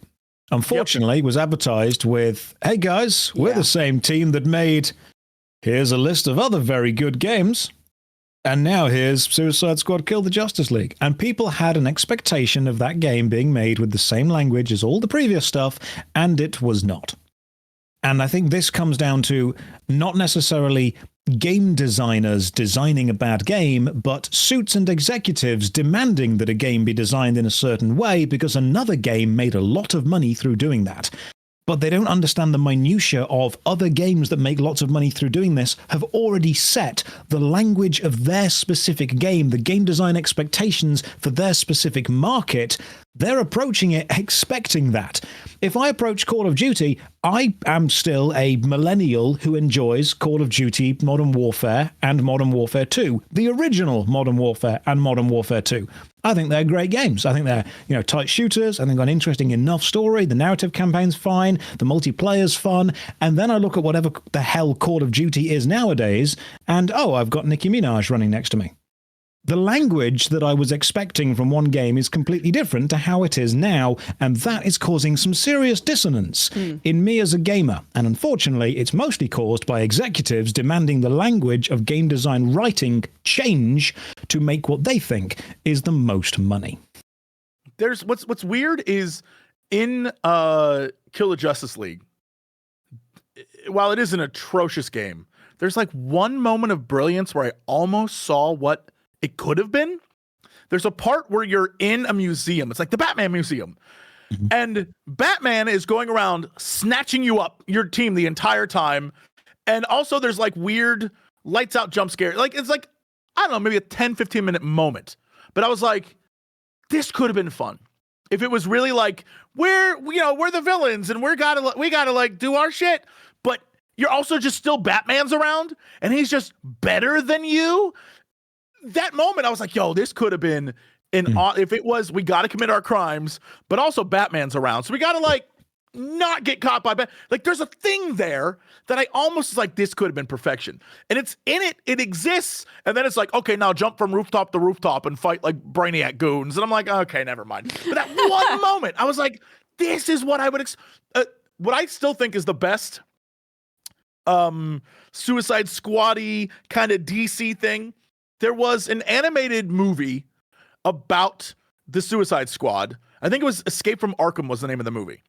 And the whole point of that movie is literally the Joker potentially has a nuke somewhere, and Batman's dealing with that. So they've got free reign of the town, but at the same time, they got to watch out for Batman because he's still around. And it's like such a great example of these are lower level goons. They aren't great. They're not going to be like, yeah, we're the best. Batman is dealing with Joker and potentially a massive explosion. He's busy, so they can have free reign for a little bit, but also Batman's still there and he's pissed. And so that's a great example of what that can be, but it's also just like, how do you miss like, oh, no. These characters, they all can jump and fly and swing, and they have huge guns. It's like, but that's not what the characters are. That's not what this world is. That's not, and it's just so insane to me that that's where they went. It's baffling. Because then some moments in that game are like, yo, that could have been something. And it's those moments of this is what it is, that really good games that we remember, they find out whatever the hell that really good moment is, and then they extrapolate so everything around it reinforces that thing specifically. Doom is about shooting things. Everything in Doom is about making shooting things more fun. The Sims is about building a little life. Everything in it is about making sure you can do that more. Not a big fan, but I admire the fact that it does that. When we talk about games that are everything to everyone, I often point people to films. I say, okay, so you want a film that's an action film with all the big action stars and lots of action. Okay, cool. But you also want it to be a Hallmark Christmas movie. You also want it to have a romantic subplot. You also want it to be a time travel movie. You also want it to be about a historical detective. The more things you try and cram in and the more people you appeal to, the fewer people actually want to watch your movie. If you take a video game and you work out the best part of that game and you say, right, let's make an 8 to 10 hour, maybe a 10 to 15 hour experience where the best part of our game is just we mine it for as much content as we can, and when we get rid of all the gold, when we start hitting that bedrock, we stop. And a good example I think of this is Cuphead. Cuphead found out what it wanted to be, gave you all the levels it could think to make of that, and then it stopped. Portal gave you all the levels, and then it stopped. A lot of games don't know when to stop, and designers don't understand that once we've found the core concept of a game, there is only so long you can drag it on before the 4 horsemen of the apocalypse, survival, open world, crafting online, rear their ugly head and force themselves into the game. My husband's favorite game type. Yes. I've often said if I was going to make a very specific gotcha game, like you were talking about way back at the beginning, all I would do is one, go on Reddit and look at like the various advertisements that are like just like a little boob jiggle physics, and it's like play our game, and then everything else I just go to Sam and be like, yo, Sam, what are you spending money on lately? Like what's got you? And he would be like, hello, my favorite whale. What's got your attention lately? Yeah. And I'd make a fortune. Mm. It seems like it's very easy to say.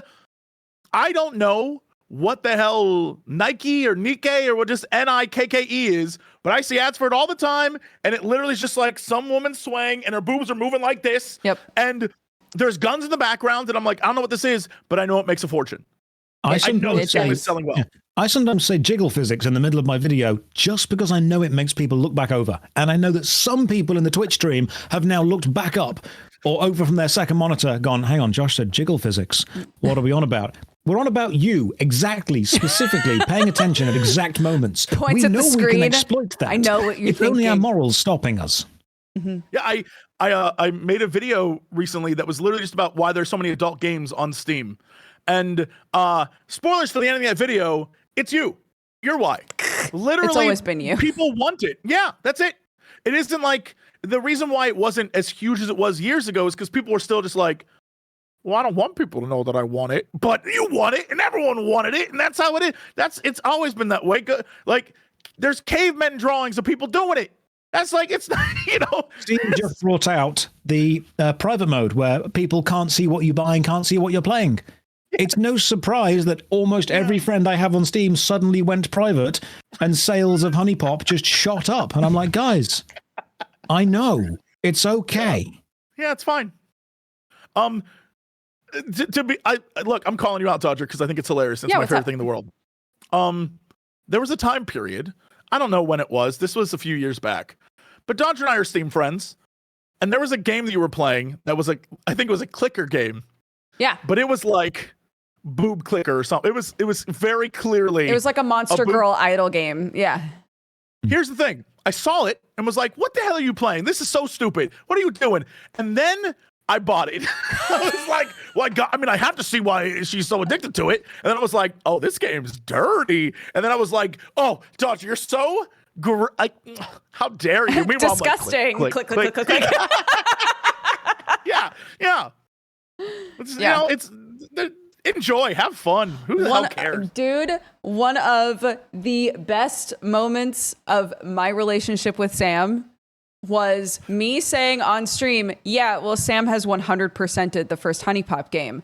Him saying, that's not true. I barely played that game. How fucking dare you? Going to his Steam, typing in the game and having it say in bright, beautiful letters, you have all the achievements 100%. And he was like, what the fuck? Wait a minute, what happened here? Like he was in a weird brain vortex while he played that game and just scrubbed it from his memory. Oh yeah, I get brain vortexes all the time. Totally. Yeah, I have brain vortexes all the time. So. Oh yeah. This is perfect about games expectations. If you were to download one of those games and it started off with, here is a 2-hour really deep narrative reason for why your player is the way they are, you'd be there going, no, I'm going to download something else. I don't need a 2-hour introduction. I want this specifically. And as silly and as lewd as that might sound, those games know exactly what their audience want and give it to them very quickly. Mm-hmm. Whereas if it was a always online open world survival crafting game, it may not give the audience what they want very quickly, and Steam may find it's refunded within the hour. There's a great example of this there's a game that came, I don't know even if it's out yet. I don't know. Who knows these days? But it's a game that was kickstarted a while ago, and it was advertised as like the most expensive, like adult erotic video game ever. We're going to get all these artists and all these people to work on it. It's going to be amazing. And then when they released the version of it they released, it had like crazy combat mechanics and like shmup levels and all this, and everyone was just like, we just wanted the porn. No, get me booba. Where's the boobs? And people got furious because they were like, you promised us one thing and you gave us a game. Like, we didn't want the game. Yeah. Like, we wanted, the game was the through line to see the dirty scenes, and you didn't give us the dirty scenes. The game served the other stuff.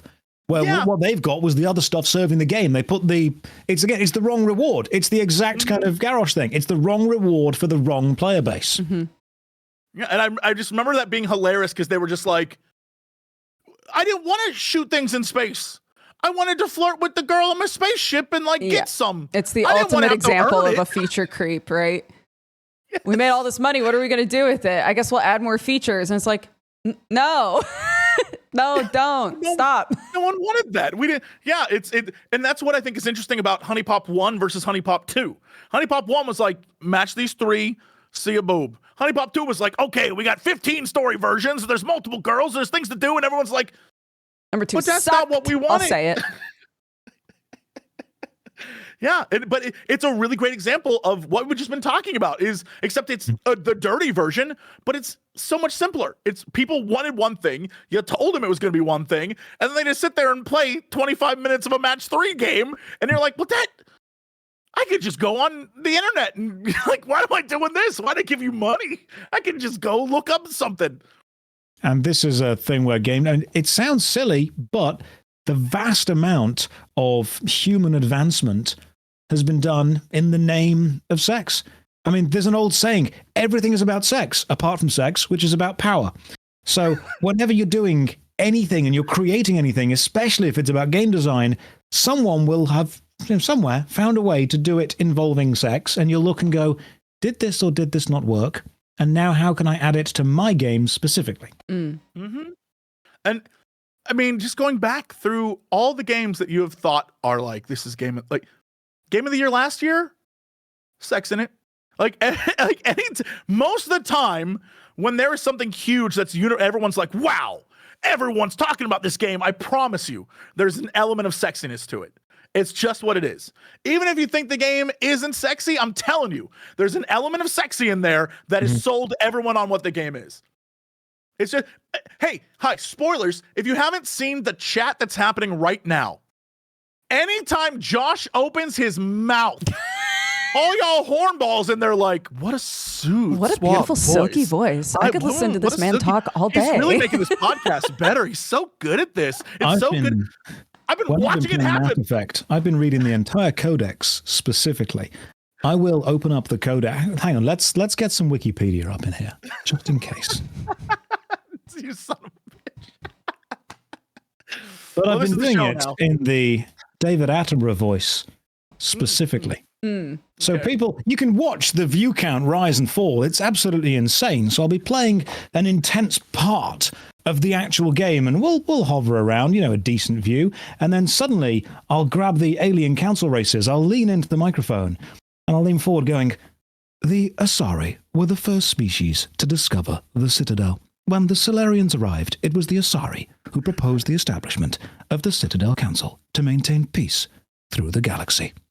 I've been doing that for hours, literally hours. That's all the stream was for about 4 hours. And I bet it did great. I know all the history of Mass Effect now. Yeah, you know more. I played all three. You probably know more than me. You know all the lore. You know everything. The second you did that voice, my internet started to barf. So that's how powerful that was. But I'm always appreciative of whenever people come up, and there's always that jokes. I often joke that if you ordered Henry Cavill from Wish, I turn up. That's what happened. If you need to remake the first few seasons of Game of Thrones and you can't quite afford Richard Madden, I'm free. That's okay. I can come over and pretend to play around with the dragon and a direwolf. That's okay. In fact, when I was in theatre full-time in London many, many years ago, when season 2 of Game of Thrones was happening, whenever I went to a bar after a theatre show, I'd get people come up to me, because my hair's naturally curly. People would come up and go, "Are you Rob Stark?" And after a while, I got bored of saying no. So I just went, "Yeah." And there's a load of pictures of me on like random tourists' phones from many, many years ago. And I love the idea that somewhere, someone will be cycling through their old phone and going, "When did I meet Josh?" Specifically.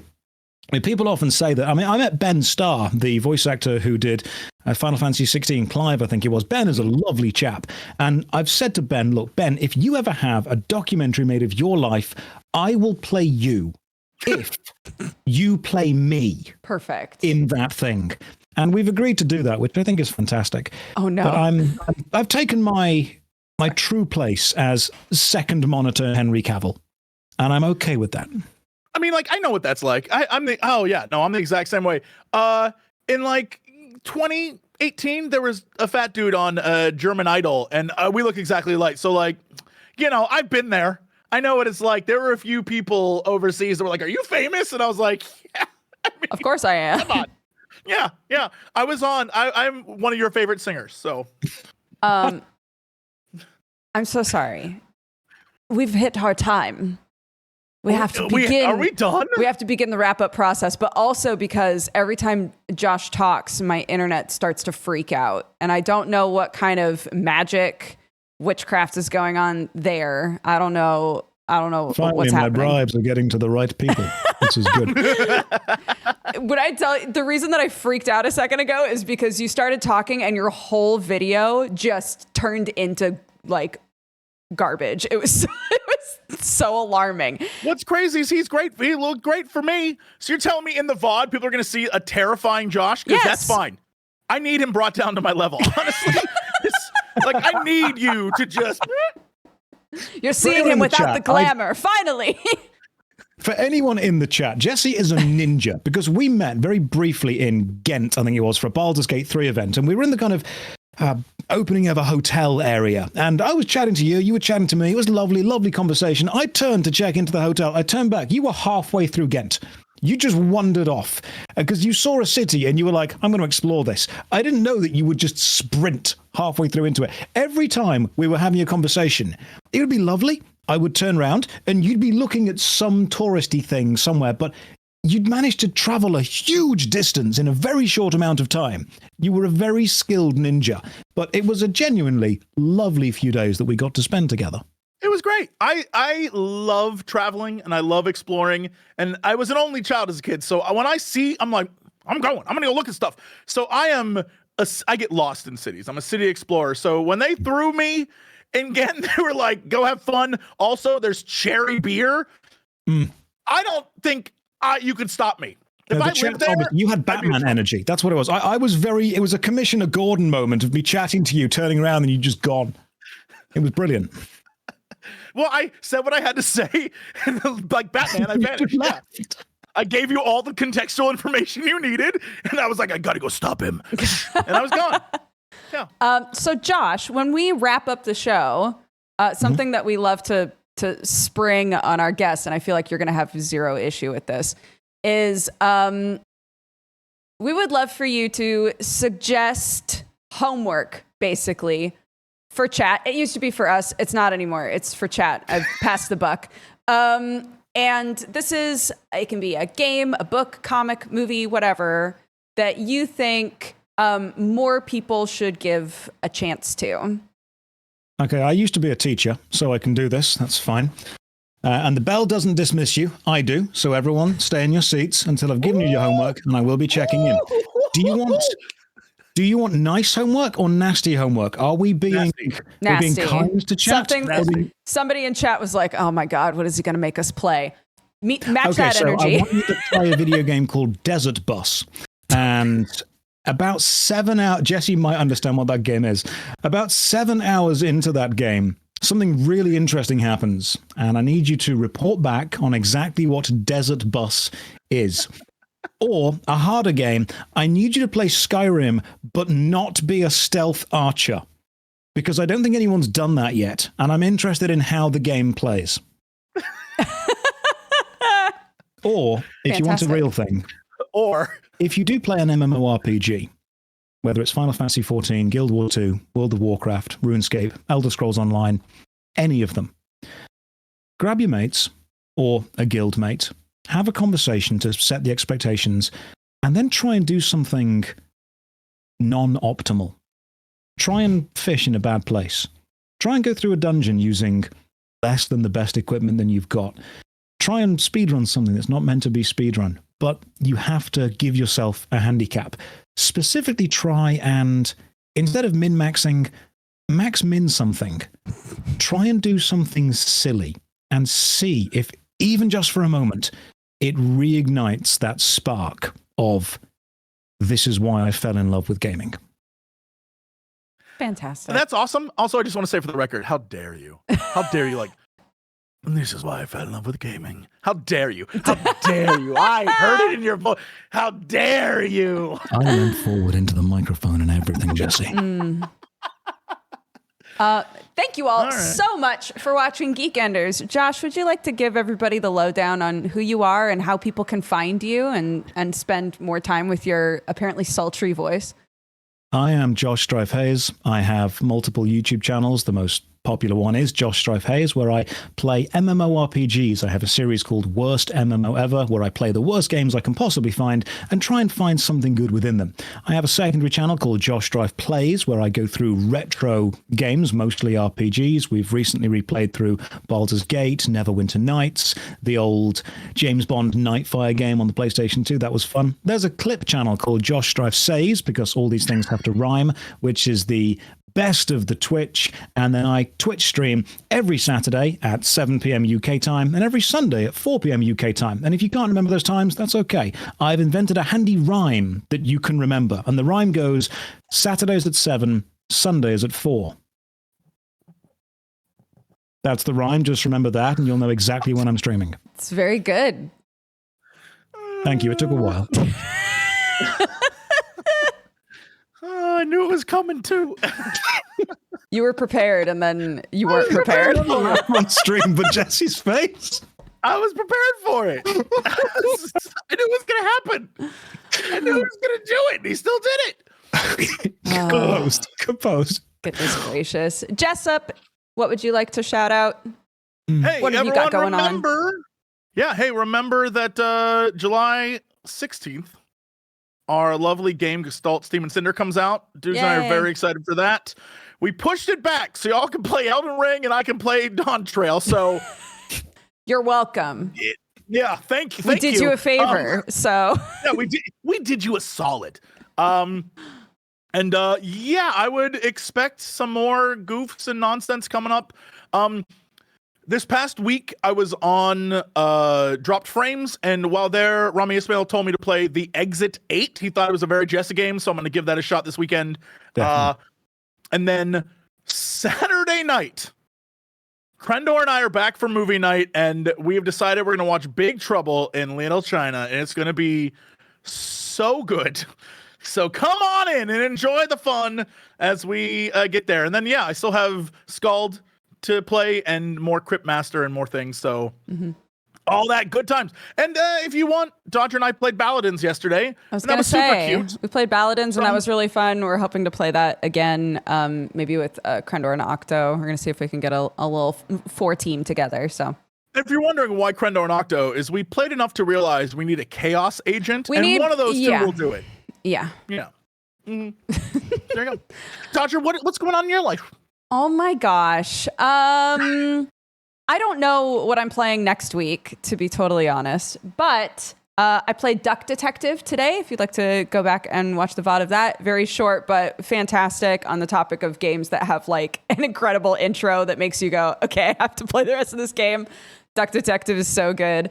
Yeah, played some Crypt Master, played a bunch of like those like Stacklands like games, Witch Hand and other games like that are basically like what does that mean? Like card-based factory builder sort of stuff. Okay. Cultist Simulator sort of games, where it's just all cards, right?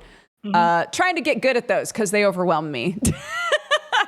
But yeah, so that's basically what's going on with me. I don't know what we're gonna be doing next week, but more goofy indie stuff. So thank you so much for joining us, Josh. It was lovely having you. You were a great guest. Thank you very much for having me on. It's always fun to chat. Yeah, and hey guys, have a fantastic weekend. We will see you again next Friday.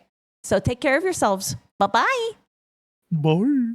Yeah, you know what time it is.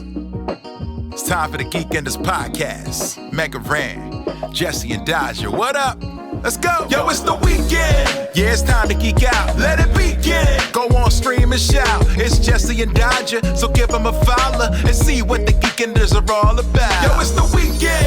Yeah, it's time to geek out. Let it begin. Go on, stream and shout. It's Jesse and Dodger, so give them a follow. #1 geek podcast, without a doubt. Yo, another end of another long week. Got a job and a kid, I know that you all beat. So take a second, grab a drink and vibe while we catch you up in just a matter of time. On gaming, comics, whatever you're doing. If you're nerdy like us, then you know you should tune in. Thank you for sharing our world with us. Now follow, subscribe, and turn this up. Yo, it's the weekend. Yeah, it's time to geek out. Let it begin. Go on, stream and shout. It's Jesse and Dodger, so give them a follow. #1 geek podcast, without a doubt.